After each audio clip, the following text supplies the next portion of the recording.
ሁሌም አስገራሚ ድራማ የሚያስተናግደው የአውሮፓ ቻምፒዮንስ ሊግ ትላንትናም በጣም አስገራሚና አስደናቂ ጨዋታዎችን ተመልክተን አልፈናል።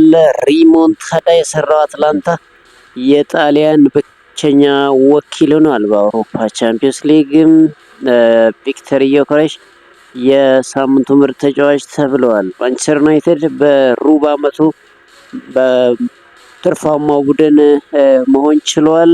የእንግሊዝ ፕሪሚየር ሊግ አዲስ ነገር ለመጀመር እያቀደ መሆኑ እየተነገረ ይገኛል። ማንቸስተር ዩናይትድ የወርሃ የካቲት ምርጥ ተጫዋቾችን እጩ ይፋ አድርጓል። እነማን ናቸው የሚለውን እነግራችኋለን። የግድያ ማስፈራሪያ ደርሶብኛል ሲል የተናገረ አንድ ተጫዋች አለ። ማን ነው? እነግራችኋለን። ዩኤፋ ለማድሪድ ያዳላል፣ በጣም ያሳፍራል ሲል ጂያንሉካ ፕራስቲያኒ ተናግሯል። ስለምን እንዲህ ሊል ቻለ የሚለውን እነግራችኋለን። ሪያል ማድሪድ አሁንም ማንቸስተር ሲቲ ሊደርሰን ይችላል፣ ባይደርሰን መልካም ነው እያሉ እየተናገሩ ይገኛሉ። ጆዜ ሞሪኖ ትላንትና ጨዋታን ባይመራም በሪያል ማድሪድ የክብር አቀባበል ተደርጎለታል። የተቀመጠበትን ቦታ እየተለየ ነበር። ይሄንን የምነግራችሁ ነገር አለ። ሰላም ጤና ይስጥልኝ የኦሮማን ዩናይትድ ቲዩብ ተከታታዮች እንደምን አላችሁ? ቻናላችን ሰብስክራይብ፣ ቪዲዮአችንን ላይክ በማድረግ እንድታበረታቱን በአክብሮት እንጋብዛለን። ትላንትና በአውሮፓ ቻምፒዮንስ ሊግ ጥሎ ማለፍ ደማቅ ጨዋታዎች ተደርገዋል። የጣሊያኑ አትላንታ ቦሩሲያ ዶርትሙንድ ላይ ሪሞንታዳ ሰርቶ ማለፍ ችሏል። እንግዲህ አትላንታ በመጀመሪያው ዙር 2-0 መሸነፉ ይታወሳል። የአትላንታው አሰልጣኝ ከጨዋታው በፊት ለቦሩሲያ ዶርትሙንድ ስታዲየማችንን ሲኦል እናደርግበታለን፣ ምክንያቱም ማለፍ እንፈልጋለን ሲሉ ተናግረው ነበር። ያሉትም ተሳክቶላቸው አትላንታ ሪሞንታዳ ሰርቷል። 4-3 በሆነ ድምር ውጤት በማሸነፍ 16ቱን ተቀላቅለዋል። በሌላ በኩል ከጋላታሳራይ የተጫወተው ጁቬንቱስ ከውድድሩ ወጥቷል። ከትላንት በስቲያ ኢንተር ሚላን በፖዶግልሚን ተሸንፎ ከውድድሩ መውጣቱ ይታወሳል። በአሁን ላይ እንግዲህ አትላንታ የጣሊያን ሴሪያ ብቸኛው የአውሮፓ ቻምፒዮንስ ሊግ ተሳታፊ መሆን ችሏል። አትላንታ በቀጣይ የቡንደስሊጋው መሪ ባየር ሙኒክ ወይም የፕሪሚየር ሊጉ መሪ አርሰናል ሊያጋጥመው እንደሚችል ከወዲሁ እየተነገረ ይገኛል። ግን የአውሮፓ መድረክ ምን አይነት አለቀ የማይባልለት ጨዋታ እንደሆነ ያሳየበትን ውጤት ትላንትና አትላንታ አስመዝግቧል። ከ2-0 ወደ 4-3 ገልብጦ ማሸነፉ አስገራሚ ውጤት ሆኖ አልፈዋል። ሪያል ማድሪድ ኪሊያን ምባፔን በጉዳት በማጣቱ ካለ ኪሊያን ምባፔ ወደ ሜዳ ገብቷል። ጨዋታውም ድራማ የሚያሳይ መስሎ ነበር። እንግዲህ ሪያል ማድሪድ ኪሊያን ምባፔ መጎዳቱን ተከትሎም ጎንካሎ ጋርሺያን በኪሊያን ምባፔ ቦታ ተክቶ ወደ ሜዳ ገባ። ለሜዳ ላይ ቤኔፊካዎች ቀዳሚ መሆን ቻሉ። በ14ኛው ደቂቃ ራፋ ሲልቫ ባስቆጠረው ድንቅ ጎል ወዲያውኑ ከ2 ደቂቃ በኋላ ኦሬሊ ቹዋሜኒ ጎል አስቆጠረ። ጨዋታው 1-1 ቀጠለ። ቪኒሲየስ ጁኒየር ዳግም ሪያል ማድሪድ አሸናፊ ያደረገች ጎል አስቆጥሮ ጨዋታ 2-1 ተጠናቀቀ። በድምር ውጤት 3-1 በሆነ ውጤት ሪያል ማድሪድ አሸንፎ 16ቱን መቀላቀል ቻለም። ሎስ ብላንኮቹ በድምር ውጤት 3-1 ማሸነፍ 16ቱን ተከትለዋል። በሌላ ጨዋታ ፒኤስጂ ከሞናኮ ጋር ያደረገውን መርሃ ግብር 2-2 በሆነ ውጤት ማጠናቀቅ ተገዷል። ፒኤስጂ በድምር ውጤት 5-4 በማሸነፍ 16ቱን የተቀላቀለ ክለብ ሆኗል። ታዲያ ሪያል ማድሪድ ማሸነፉን ተከትሎ ወደ 16ቱ ቢቀላቀልም ቀጣይ ተጋጣሚው አስፈርቶታል። ማንቸስተር ሲቲ ሊሆንም ይችላል የሚል ትልቅ ግምት እየተናገሩ ይገኛል። ከአሰልጣኙ ጨምሮ አሊያም ስፖርቲንግ ሊዝበን ሊደርሳቸው እንደሚችል እየተነገረ ይገኛል። ፒኤስጂ ቼልሲን ወይም ባርሴሎናን እንደሚያገኝ እየተነገረ ይገኛል።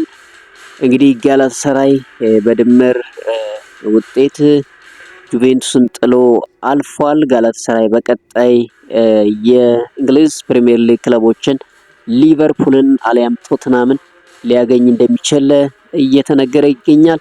ዞሮ ዞሮ የ16 ውስጥ ጥሎ ማለፍ ቀጣይ አርብ እንደሚወጣ ይታወቃል። ሪያል ማድሪድ ለ16 ከተቀላቀለ በኋላ እንግዲህ ተጫዋቾች ከወዲሁ መላምታቸው እየሰጡ ይገኛሉ። ስፖርቲንግ ሊዝበን ቢደርሰን መርጣለሁ ሲል የተናገረው ኦሬሊ ቹዋሚኒ ነው። የሪያል ማድሪዱ አማካኝ ኦሬሊ ቹዋሚኒ በቀጣይ ስፖርቲንግ ሊዝበን ቢደርሰን መርጣለሁ ሲል ተናግሯል። ከማንቸስተር ሲቲ ይልቅ ስፖርቲንግ ሊዝበን ቢደርሰን መርጣለሁ ያለው ቹዋሚኒ ምክንያቱም ፖርቹጋል ጉዞ ቅርብ ነው ሲል ተናግሯል። ስለ ቪኒ ጁኒየር ያነሳው ቹዋሚኒ ይሄ የእኛ ቪኒሲየስ ጁኒየር ነው ሲል ገልጾታል። አላማዬ እንደ ቶኒ ክሮስ መሆን ነው ሲል አክሎም ተናግሯል። በተያያዘ ዜና ቲቦ ኮርቶዋ አሁንም በምድብ ድልድሉ የተለየ ተጋጣሚ ቢደርሳቸው እንደሚመርጥ ተናግሯል። ነገር ግን አሁንም ከሲቲ ነው የሚደርሰን ሲል ተናግሯል።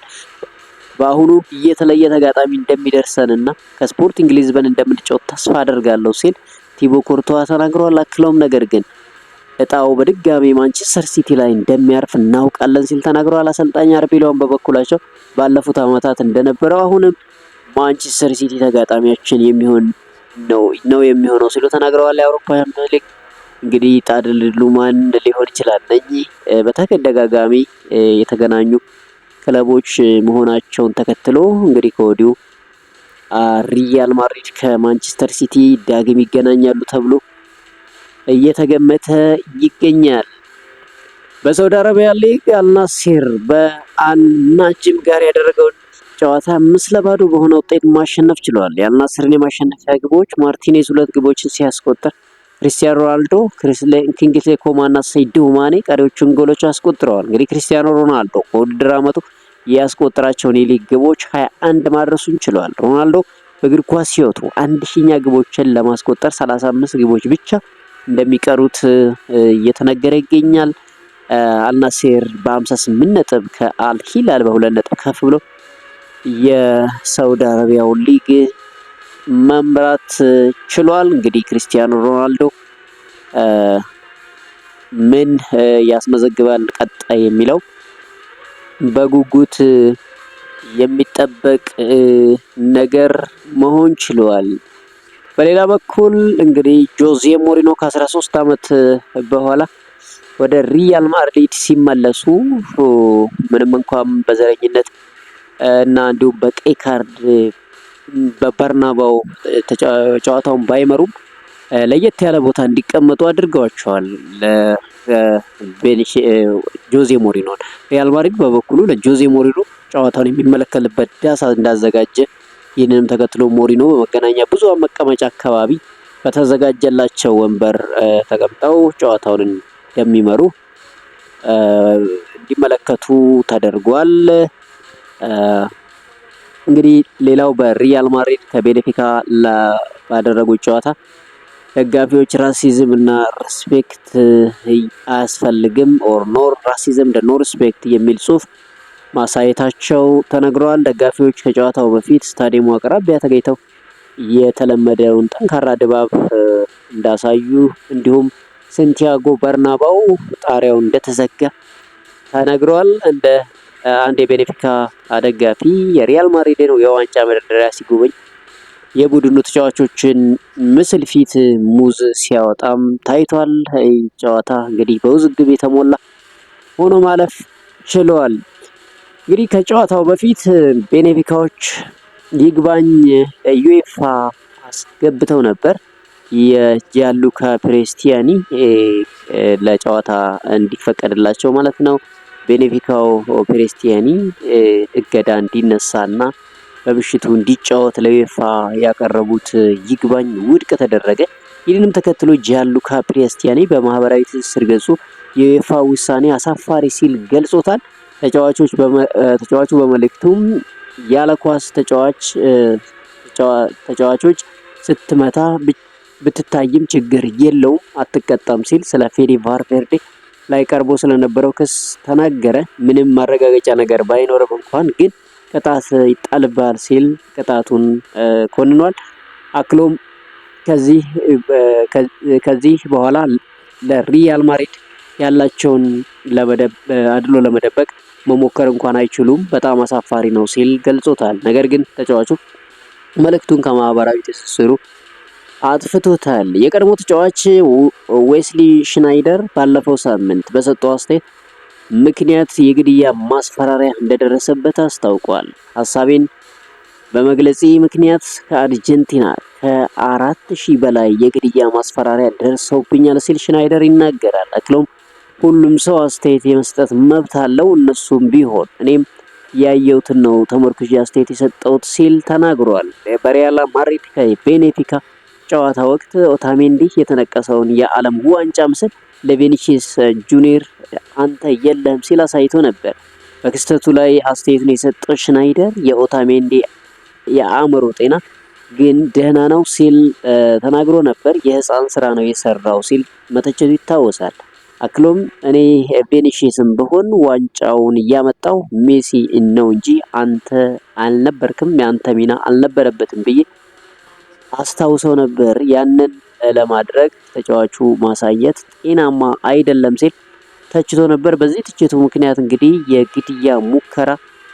የግድያ ዛቻ እንደተደረገበት ተናግረዋል። የማንቸስተር ዩናይትድ ዜና ስንመለከት ማንቸስተር ዩናይትድ በሁለተኛ ሩብ ዓመት ካለፈው ዓመት ጋር ሲነጻጸር ከፍተኛ ትርፍ ማስመዝገቡን ይፋ አድርጓል። ማንቸስተር ዩናይትድ በሩብ ዓመቱ 19.6 ሚሊዮን ፓውንድ ትርፍ ማግኘቱን አስታውቋል። የክለቡ የሩብ ዓመት ትርፍ ባለፈው ዓመት በተመሳሳይ ወቅት ከነበረው 3.1 ሚሊዮን ፓውንድ ከፍተኛ ጭማሪ አሳይቷል። ይህንንም ክለቡ በመጀመሪያ 6 ወራት ያስመዘገበውን ትርፍ ወደ 32.2 ሚሊዮን ፓውንድ ከፍ አድርጎታል። ክለቡ ባለፈው ዓመት በዚህ ሰዓት 3.9 ሚሊዮን ፓውንድ ኪሳራ ነበር ያስመዘገበው። የክለቡ የበላይ ኃላፊ ኦማር ቤራዳ የተመዘገበው የፋይናንስ ውጤት ክለቡ ከሜዳ ውጭ የወሰዳቸው ማስተካከያ እርምጃ ጠቀሜታ አሳይተዋል ሲሉ ተናግረዋል። ኦማር ቤራዳ ክለቡ የወሰዳቸው የወጪ ቅነሳ መርሃ ግብሮች ከሜዳ ውጭና ከሜዳ ላይ ውጤት ማሳየት ጀምረዋል የሚል እምነት እንዳላቸው ተናግረዋል። በተያያዘ ዜና ዩናይትድ የወሩ ምርጥ ተጫዋች እጩዎችን ይፋ አድርጓል። በአሰልጣኝ ማይክል ካሪክ የሚመራው ማንቸስተር ዩናይትድ የካቲት የወሩ ምርጥ ተጫዋች እጩዎችን ይፋ ሲያደርግ ሃሪ ማጉዌር፣ ሰን ላመንስ እና ቤንያሚን ሴስኮ የካቲት ወር የማንቸስተር ዩናይትድ ምርጥ ተጫዋች እጩዎች ሆነው ቀርበዋል።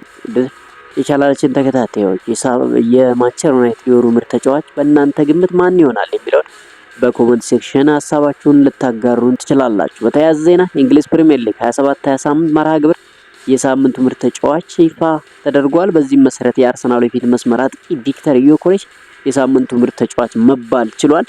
እንግዲህ እንደምታውቁት ቪክተር ዮኬሬሽ አርሰናል ከቶትናም አድርገዋል 1-1 ባሸነፉበት ጨዋታ 2 ግቦችን ማስቆጠሩ ይታወሳል። ትላንትና ሪያል ማድሪድ ጨዋታውን ሲያደርግ ያልተሳተፈው ሪያል ማድሪድ የፊት መስመር ተጫዋች ኪሊያን ምባፔ ምናልባትም ለረጅም ሳምንታት ከሜዳ እንደሚርቅ አሰልጣኝ አርቤሎያ ተናግረዋል። ኪሊያን ምባፔ ሰኞ በሊጉ ከሄታፌ ጋር የሚያደርገው ጨዋታ ሊያልፉ ይችላል የሚል አስተያየት ነበር የተሰጠው ከጨዋታው በፊት። ነገር ግን አሰልጣኙ አጭር ጊዜ ጉዳት አይመስልም፣ ረጅም ጊዜ ጉዳት ከሜዳ እንደምናጣው ይሰማኛል ሲል አስተያየታቸውን ተናግረዋል።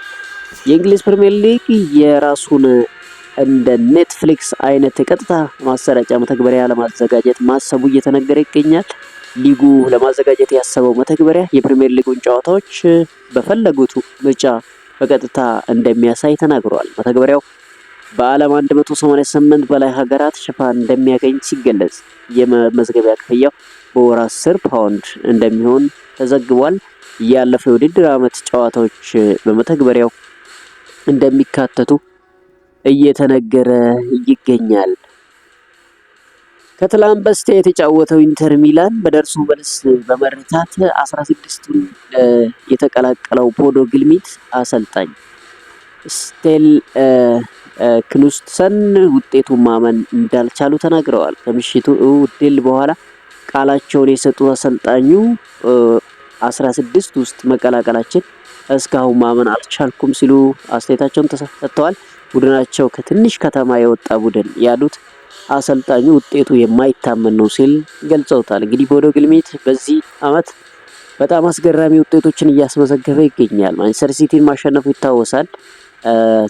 ኢንተር ሚላንን እንግዲህ ጠንካራው ኢንተር ሚላንን እንደሚታወቀው ባለፉት ምናልባት 5-6 ዓመታት ኢንተር ሚላን በአውሮፓ ቻምፒዮንስ ሊግ ምን አይነት ጠንካራ ቡድን እንደሆነ ያስመሰከረ ቡድን እንደሆነ ይታወሳል። በተከታታይ በ3 ዓመት 2 ጊዜ ለፍጻሜ የደረሰ ቡድን ነው።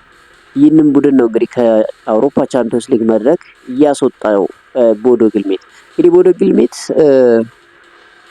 ተጫዋቾቹ ሳምንታዊ ደሞዝ ክፍያ በድምሩ 140,000 ዩሮ እንደሚሆን ተገልጿል።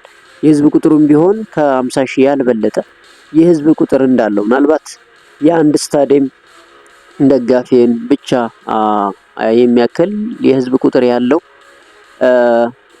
መሆኑ ይታወሳል። ይህ ባለትንሽ ሀገር ክለብ ነገር ግን ያሳያቸው በአውሮፓ ሻምፒዮንስ ሊግ እንቅስቃሴዎች በጣም ገራሚዎች ናቸው። ማንቸስተር ሲቲ አትሌቲኮ ማድሪድን ማሸነፍ የቻለው አሁንም እንግዲህ ኢንተር ሚላንን ከውድድሩ ማስወጣቱ ይታወሳል። እንግዲህ አሁን ምን ያሳያል ከዚህ በኋላ የሚለው በጉጉት ይጠበቃል። ውድ የቻናላችን ተከታታዮች ለዘቅለቱ ያዝንላችሁ አጫጭር ዜናዎች ይህን ይመስላሉ። ቻናላችን ሰብስክራይብ፣ ቪዲዮዎችን ላይክ በማድረግ እንድታበረታቱን በአክብሮት እንጋብዛለን። መልካም ቀን።